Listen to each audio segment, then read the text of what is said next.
Welcome to my channel. आज आपण सलवारची measurement कशी घ्यायची आहे ती आज आपण बघणार आहोत। जसं कुर्तीची मेजरमेंट घेऊन कुर्तीची कटिंग कशी करायची असते तशी सलवारची मेजरमेंट घेऊन सलवारची कटिंग कशी करायची असते ते आपण आज ह्या व्हिडिओमध्ये बघणार आहोत। ही तयार शिवलेली सलवार घेतलेली आहे। आता ज्यावेळेस आपण सलवारची कटिंग करतो किंवा सलवारसाठी कपडा किती पाहिजे असतो तर ह्या सगळ्या गोष्टी आपण पहिल्या बघितल्या पाहिजे। तर सलवारसाठी जसे 2.5 मीटर सलवारमध्ये आपल्याला चांगल्या पद्धतीची सलवार बनते। 2.5 मीटर जर कपडा घेतला तर आपल्याला चांगल्या पद्धतीने ज्या ह्या प्लेट्स ज्या असतात त्या चांगल्या पद्धतीच्या आपल्याला मिळतात, म्हणजे घेरा जो आहे तो चांगला व्यवस्थित येतो। आणि जर आपण रेडीमेड ड्रेस घेतो तर त्यामध्ये आपल्याला जो सलवारचा कपडा असतो तो फक्त आपल्याला 2 मीटर मिळत असतो। तर त्याच्यात पण सलवार बनते, पण कसं होतं इथला जो घेरा असतो किंवा इथल्या ज्या प्लेट्स असतात त्या थोड्या कमी येतात। पण जर नॉर्मल आपण कापड घेऊन जर शिवणार असेल तर 2.5 मीटर कपड्यामध्ये आपली नॉर्मल सलवार जी आहे ती व्यवस्थित आपण बनवू शकतो। आता सलवारची जर मेजरमेंट घ्यायची जर ठरली, सलवार कटिंग करायला अतिशय सोपी आहे। म्हणजे आपण एकदम सिंपल पद्धतीने मी तुम्हाला सांगणार आहे, कारण ही जी सलवारची कटिंग जशी करायची आहे तर सलवारची पहिली पूर्ण उंची मोजून घ्यायची आहे। जशी हा जो बेल्ट आहे इथपासून ते पूर्ण बॉटम पर्यंत आपल्याला याची उंची मोजून घ्यायची। मी तुम्हाला 2 पद्धतीने सांगते सलवारची उंची मोजून कशा पद्धतीने सलवारची कटिंग करायची आहे।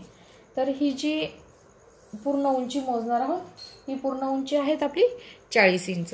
म्हणजे जेवढी उंची असेल ज्यावेळेस आपण सलवारची कटिंग करतो त्यावेळेस आपल्याला काय करायचं आहे, एकदा फोल्ड करून परत डबल फोल्ड करायचं आहे। अशा आपण चार वेळेस असे जसे डबल हे करून घेत असतो। डबल घेतल्यानंतर ज्यावेळेस तो कपडा आपला 2 मीटर असो किंवा 2.5 मीटर असो तो आपण पूर्णपणे फोल्ड करून घेणार आहोत। आता फोल्ड कसा करायचा, जसे एकदा आपण फोल्ड करतो अशा पद्धतीने आणि परत एकदा फोल्ड करायचं, म्हणजे असे 4 आपल्याला हे आले पाहिजे।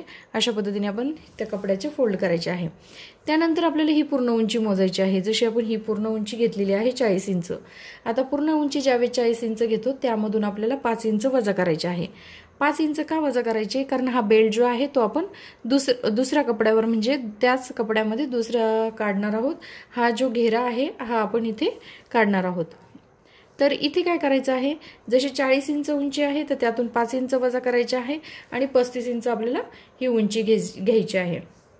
आता 35 इंच उंची घेतल्यानंतर ही जी घेरा आहे आपला हा जेवढा 2.5 मीटरमध्ये किंवा 2 मीटरमध्ये बसतो तेवढा पूर्ण घ्यायचा आहे। त्यानंतर आपल्याला आसन घ्यायचं आहे 10 इंच। नॉर्मल सलवारसाठी जसं 38, 40, 42 साठी आपण हे 10 इंच आसन घेऊ शकतो। आणि छोट्या मुलींची जर असेल 36, 35, 32 जर उंची असेल सलवारची तर आपण 9 इंच, 8.5 इंच अशी घेऊ शकतो। आणि जर हायटेड अजून 42, 45 असेल तर हे आसन जे आहे ते वाढवावं लागतं, जसे 12 इंचापर्यंत पण आसन घेऊ शकतो। पण आता नॉर्मल जी आहे 40 इंचाची नॉर्मल सलवार असते आणि नॉर्मल जर सलवार 40 इंचाची असली तर त्यासाठी प्रत्येकाला 10 इंच आपल्याला हे आसन घ्यायचं आहे। दुसरी गोष्ट अशी आहे, जेवढं कपड्यामध्ये घेरा असेल तेवढंही आपण कपडा घेऱ्यासाठी वापरणार आहोत। आणि तिसरी गोष्ट, जसे आपण ही पूर्ण उंची त्यामधनं 5 इंच मायनस केले म्हणजे 35 इंचाची पूर्ण उंची घेऊन जेवढी आहे तेवढी घडी आपण घेणार आहोत। आसन 10 इंचचे घ्यायचे आहे आणि हा बॉटम जो आहे हा बॉटम आपल्याला मोजायचा आहे। जेवढा आपला बॉटम असेल, हा जो बॉटम आहे बॉटम आहे आपला 8 इंच। जेवढा आपला बॉटम असेल त्यामध्ये आपल्याला 1 इंच मिळवायचे आहे आणि आसनपासून सरळ बॉटम पर्यंत आपल्याला हे जॉईंट करायचे आहे। तर हे झालं आपल्या उंचीचं। दुसरी गोष्ट, हा जो बेल्ट आहे हा बेल्ट जे आहे याची आपल्याला पहिली रुंदी मोजून घ्यायची आहे। बेल्टची पहिली आपण रुंदी मोजून घेऊ। बेल्टची रुंदी आहे आपली 25 इंच। त्यामध्ये आपल्याला 1 इंच मिळवायचे आहे। जे रुंदीमध्ये 1 इंच मिळवायचं आहे हे शिवण्यासाठी बॅक साईडला आणि फ्रंट साईडला शिवण्यासाठी जातं, म्हणून 1 इंच आपण त्यामध्ये मिळवणार आहोत। आणि हा जो बेल्ट आहे 8.5 ते 9 इंचाचा आपल्याला हा बेल्ट वेगळा काढायचा आहे। कारण काय होतं, अर्धा इंच इथे शिवण्यामध्ये जातं आणि इथे जे आहे इथे आतल्या साईडला आपलं 2 इंच जे आहे आतल्या साईडला फोल्ड होत असतं। आतल्या साईडला आपलं 2 इंच फोल्ड होत असतं आणि आपण हा 8.5 ते 9 इंचाचा बेल्ट घ्यायचा असतो. तर ही पूर्ण ज्यावेळेस आपण अशा पद्धतीने मेजरमेंट घेऊन कटिंग करू सलवारची, तर ही पूर्णपणे आपली परफेक्ट सलवार, जेवढी आपल्याला उंची पाहिजे असते तेवढी 40 इंचाची सलवार आपल्याला तयार होते. आता ही झाली एक पद्धत. आता दुसरी पद्धत कशी आहे, एकदम सिंपल पद्धतीने मी तुम्हाला सांगणार आहे की जर आपल्याला याच्यातनं मायनस करून त्या पद्धतीने जर कटिंग जमत नसेल तर सरळ सरळ काय करायचं, जसे इथे आपल्याला हे जे बेल्टला आपण हा जो घेरा जॉईंट केलेला आहे तिथपासून आपल्याला सरळ खालच्या बॉटम पर्यंत आपल्याला ही उंची मोजायची आहे. सरळ सरळ इथपासून बॉटम पर्यंत उंची मोजायची आहे. तर ती उंची पण आपली 35 इंच येत असते. ती उंची पण आपली 35 इंच आलेली आहे.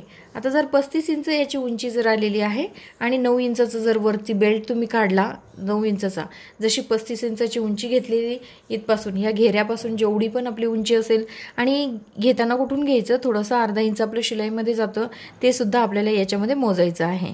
तर इथून खाली बॉटमपर्यंत आपल्याला उंची मोजायची आहे. जेवढी आपली उंची भरेल तेवढी आपल्याला त्याची पहिली कटिंग करायची. त्यामध्ये आपण 1 इंच मिळवलं तरी चालतं, कारण हे शिवणामध्ये जातं. नसेल तर आपण ह्या अर्धा इंच ह्या साईडनी आणि अर्धा इंच त्या साईडनी असे आपला शिवणामध्ये जातो. वरच्या साईडनी बेल्ट जोडायला अर्धा इंच जातो आणि बॉटम जोडायला अर्धा इंच जातो. ते 1 इंच आपला त्यामध्ये जात असतो. आणि वरचा जो बेल्ट आहे तो आपल्याला 9 इंचाचा घ्यायचा आहे. आणि रुंदी जी आहे ती आपल्या हिशोबाने जेवढं 22 असो, 24 असो या 25 असो, जेवढी उंची असेल त्यामध्ये आपल्याला 1 इंच मिळवायचं आहे. आणि आसन जे आहे 10 इंचाचं नॉर्मल 40 इंचाच्या 38 इंचाच्या सलवारसाठी आपण 10 इंचाचं जे आसन आहे ते ठेवू शकतो. आणि जर कमी असेल तर थोडं कमी घ्यायचं. उंची जर 40 पेक्षा जास्त असेल तर आपण आसन पण थोडंसं वाढवू शकतो. तर अशा पद्धतीने ही सलवारची जर तुम्ही मेजरमेंट घेतली तर मी तुम्हाला 2 पद्धतीने दाखवली. पूर्ण उंची, त्यामध्ये -5 इंच करून आपण जेवढी उंची निघते तेवढं घ्यायचं. नसेल ते लक्षात बसत तर इथून आपण पूर्णपणे जो घेरा बेल्टला आपण जोडतो तिथून सरळपणे उंची मोजायची. त्यामध्ये लागलं तर 1 इंच मिळवायची आणि बेल्ट जो आहे तो वेगळा काढायचा आपल्याला 9 इंचाचा. आणि बाकीचं जे आहे, जसे आसन जे आहे तेच बसतं. बेल्टची रुंदी जी आहे त्यामध्ये 1 इंच मिळवायची आहे. बॉटम जेवढा आहे त्यामध्ये पण 1 इंच मिळवून इथे आपल्याला ते जॉईंट करून घ्यायचं आहे. अशा पद्धतीने जर एवढी मेजरमेंट घेतली तर आपण सलवारची कटिंग जी आहे ती अगदी व्यवस्थित करू शकतो. तर अगर तुम्हाला माझा व्हिडिओ आवडला असेल तर माझ्या व्हिडिओला लाईक करा, शेअर करा आणि आमच्या चॅनलला सबस्क्राईब करा. Thank you for watching this video.